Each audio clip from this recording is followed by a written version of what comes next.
Hello everyone, this is Adil Zubair from Windows Phone ME, and today I'm going to show you the Samsung Omnia 7.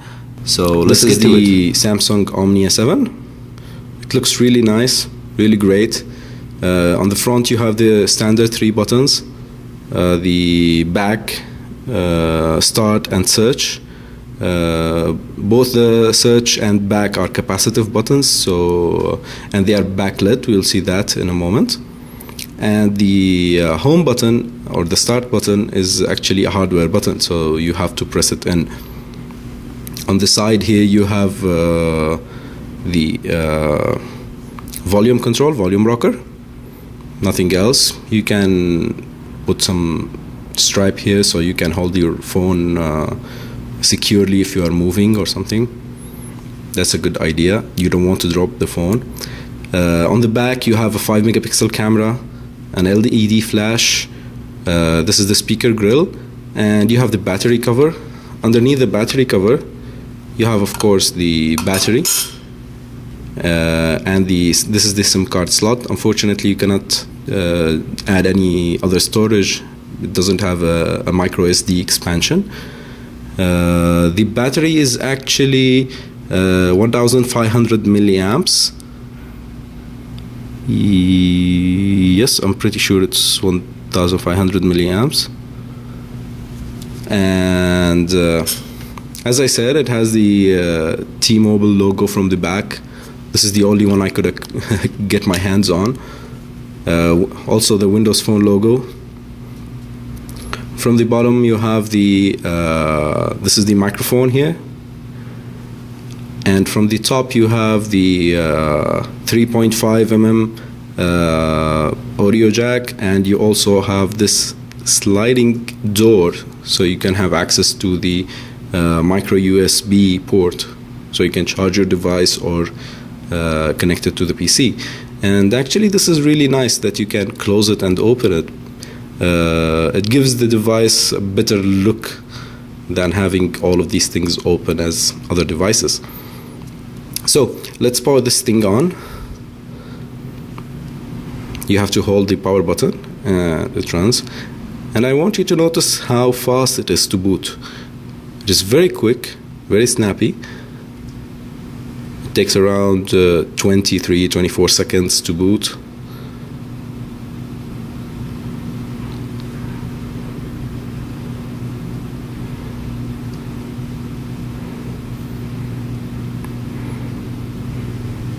And here it is, we are done. So immediately you will get to your lock screen. On the lock screen you will get the information about the battery, as you can see here. Also the network that you are connected on, whether it's Edge, 3G and other sort of networks. This is the signal strength, the lock screen background, and also the time, the date, and which day it is. And here you have your next appointment that's occurring. So for me, I have an appointment tomorrow. To unlock the start screen, of course, you can slide up. It will say enter your password. I'll enter my password. Okay, and from here you get to see your home screen. This is the start screen. So it's immediately saying that you have Wi-Fi networks available. You can click on that to immediately take you to the Wi-Fi settings, and you can connect to the wireless network. And basically the tiles on the home screen differ from person to person. In my case, I have pinned a lot of things that, for example, my emails, I have bees for Twitter, I have the music, I have other podcasts, the WordPress application. All of these things are available on my home screen. Now I'll go to the this is the list of the applications that I have installed. Of course, these are only the applications, not the games, as the games reside inside the game style. We will get to that.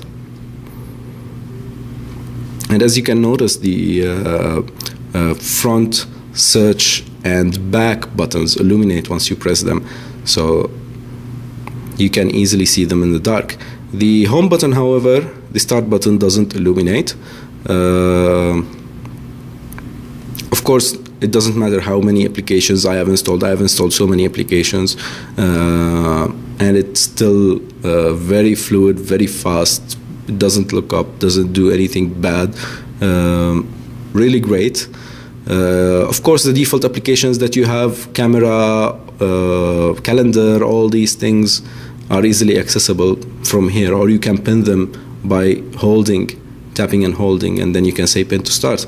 Now in this case, the calendar application is already pinned to start, so you cannot select it. It's great. So now what I'm going to show you is I'm going to show you some neat tricks on the device itself. So I'm going to lock the device up, and what I'm going to do is that because it's password protected, okay, the first thing you might want to use while the device is protected is that you want to access the camera. And this is a feature of all Windows Phone 7 devices. So once you take it out of your pocket, you can immediately just press and hold the camera button.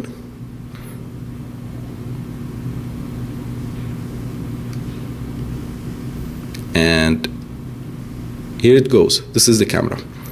So you can take photos immediately, or you can switch to video and start taking you can start taking 720p videos, high quality videos, HD. And if you notice here, we have because my device is locked with a password, I have this lock icon here. So I cannot access the photos that I have already on the device. So if I click here, it will ask me to input my password. Once I enter my password, basically I can access all the photos and videos I have on my device. So this is quite a nice feature. I can access all the photos. Let's take a photo here, the current scene. For example, this is my Dell screen, so let's...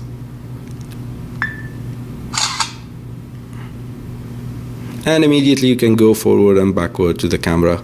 See the photo that I have took. Oh, that's really not nice. I want to delete it. Yes, you want to delete it. Okay.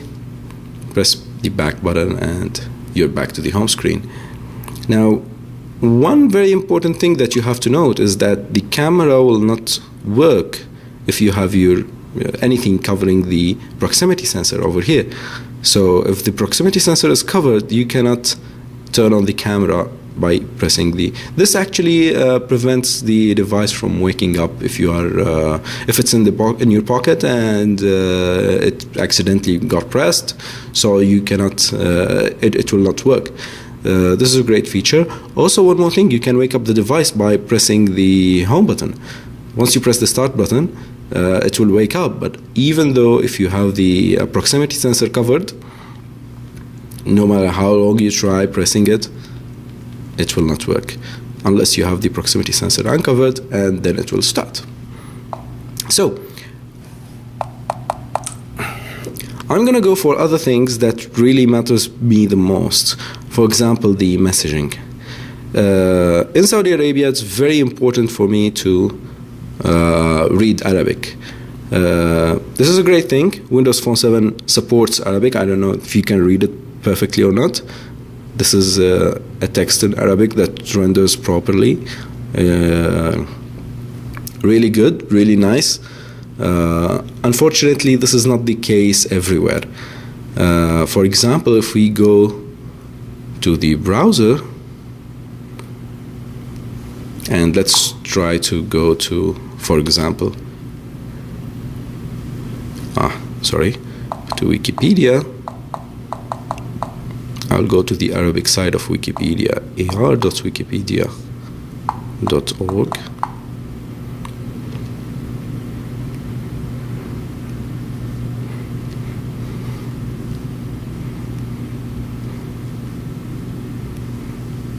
And it is actually slow because I'm on Edge network. So as you can see, it's Edge. I have very slow connection here. As you can see, the rendering is not perfect. You can see the Arabic letters, but they are split into each character. Each character is alone. I think this is basically a font issue. I'm not sure though. Possibly the next updates will resolve this problem, so we can read Arabic perfectly. Same thing applies to emails. When you go into the email to read it fully, you will get the same problem. in the main view of the emails, you will not face this. You will see it connected. All the letters are connected and perfectly rendering. Basically, these are the main features. Another cool feature that I want to show you in Windows Phone 7 is that let's try going to the SMS and try typing something here. Hello from Windows Phone Middle East. So as you can see, the phone itself corrected my typing as I'm typing, and this is really cool. You can barely make any mistakes while you are typing on the device. Now if you want, let's say that you want to go back to the phone where I misspelled it, it memorizes the word that you have typed, and it asks you whether you want to go back to it, or it just gives you other suggestions. Now let's say that you want to add a letter or a character somewhere inside that word. Unfortunately, you cannot just click on it, or let's say fortunately, there's a better way to do it. What you can do is you can press and hold, and you will see a cursor on the screen, and you can move that cursor to wherever you want. So basically this gives you more control of whether you want to put your characters or where you want to add more text. This is a very nice feature. There is no MMS application, but whenever you want to send an MMS, you can simply just go to the attachment. From here you have the attachment button. You'll click it, and then you can attach a picture, and then it will automatically convert it to an MMS and send it. The browser is really great. I didn't find any problems rendering anything in the browser, so except for Arabic text, of course. YouTube videos plays perfectly once you download the YouTube application. The pinch to zoom is great. It's really fast. The rendering is really great. Everything really looks and appears as it should be. This is the mobile side of the T-Mobile, because I got a device from T-Mobile. Let's go to somewhere that is, for example, let's go to Windows phoneme.com.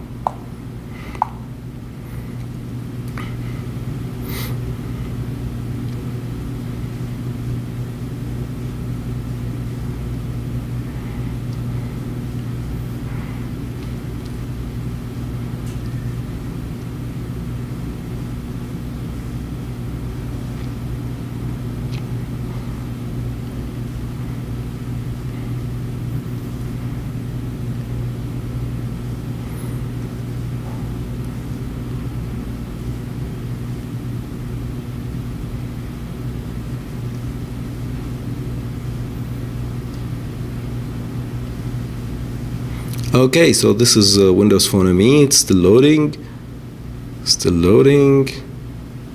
We're almost there. So as you can see, it renders really quick. It doesn't require you to wait while it renders. Of course, it takes some time to display the content if you are just scrolling quickly, but that's really acceptable. If you double tap, you will get it will automatically zoom into the column that you're trying to read, which allows you to read it perfectly. For example, here, this is these are the tweets, and then again, once you double tap, it will just zoom out or zoom in to give you the perfect resizing of the column. This is Windows Phone 7, and this is the Omnia 7. In the next video, I'm going to compare this to Windows Mobile and to Android. Just stay tuned and see you there. Bye-bye.